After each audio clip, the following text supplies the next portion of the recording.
Evening troopers. I'm fat and I'm from a galaxy far, far away. Galaxy chocolate bar, that is. Okay, so Sunday night is Sunday Shelves, as you know. And first of all, whoa, wacky camera angle! Sunday Shelves. And at the moment now, we are looking over my shoulder at what's on top of my three glass display cases.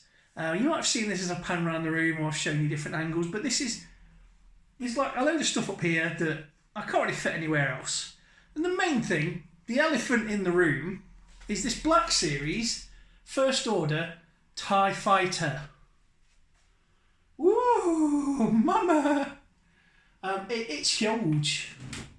It's rather big. It's rather big. As a toy, there's not much you can do with it because it's so huge. It is for big kids like us. This is a terrible angle for me, isn't it? I hope you're not seeing up my nose. I got boogers. I got it from a shop the younger audience might not remember, called Toys R Us, which was a toy shop. Now, toy shops were a thing. Think Amazon, but more expensive, and you had to go there, and it was full of horrible people. Yeah, basically.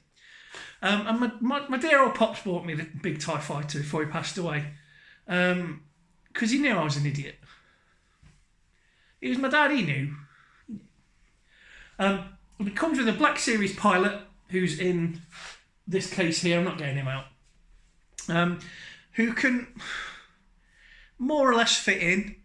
I don't get the point of making a huge thing like this that's the same scale as a Black Series figure and then make it so you can't get the Black Series figure in. It did sort of twist my melon a little bit. It is a two-seater, as the First Order TIE Fighters are. As a thing, its main unique selling point is size. You know, it's not brilliant, it's not terrible. It's just big. And it does look pretty cool. You've got that little red section. You've got the two heater lasers on the front. You've got the spinning 360 laser. There's a little radio bit. It's almost as if it's just enough different to the old TIE Fighter to be new and like a different license.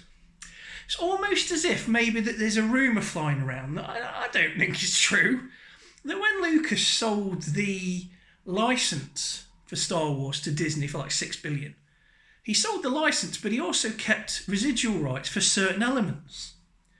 And it's almost like Disney have changed things enough so that they've become their own thing. That 25% difference that you've got to have. Almost as if, so they've done that so that they can sell it and not give George any more money. That's obviously not true. But that's obviously not true, because that'd be bonkers, wouldn't it? Why would you do that? But yeah, so you've got the First Order TIE Fighter. It's just like the 1970s one, but 25.5% different. And then next to that, we've got a plush of a First Order Trooper. He's a little cutie. My nephew, you saw my Darth Maul the other night. Where's my Darth Maul? Enjoy yourselves. There we go. I'm back. Don't worry. I'm back. Darth Maul and First Order Trooper. My nephew loves these. Calls him Stormy and Morley. And he cuddles up to these when he comes and stays over. He's lovely, my little nephew is. I'm hoping he's watching this. So they often sit up there. Because the problem with plushies is they're difficult to store. Especially big ones like this. I do love Darth Maul. He's so cool. Did a video on Darth Maul the other day. Check him out. If you haven't seen it yet, it's about how I think the Emperor always wanted Darth Maul to die on Naboo during the Naboo incident because he'd sort of outlived his usefulness. Yeah. And then the final item that's on the top here is a chess set. Really nice chess set. The pieces are very Chinesey. Oh yeah, if I hold it in front of the camera. Kind of ancient Chinese dynasty style. They're plastic and they're new, but they're in like a really nice box on a really nice leather covered thing. I bought it again, Dad. There's lots of things in here that remind me of my pops, and part of that's why I have it in this room, just to remind me of him, and because he's so cool and he was into his science fiction and his fantasy and everything. And so was my mum actually as well, who's also passed away. My mum was big on post-nuclear fiction, like me. I'm pretty obsessed with post-nuclear fiction, to be honest. It's kind of my thing. So that's the top of that, really. It evolves and everything moves around, but these 3 items fit really nicely on top of here, and there's nowhere else really for them to go. The chess set is purely ornamental. I can't play chess. I know the rules. I know the horse is like a shoebox and it goes up and across. And I know the bishop goes sideways. I know the score. But I'll still play chess. And if I lose, I get very mardy and I just throw it all around. So I'd rather not play it at all so it doesn't get damaged. Everybody wins. As long as I win. So that's that shelf really. It's a handy place. It gets so dusty though. Everything gets dusty in this place. And I hoover a lot. I've got a robot hoover. And he just cuts around and does his thing. But it still gets very dusty in here. Especially when I'm drilling stupid holes that are stupid. Because I'm stupid. So that's that shelf. That's that done with.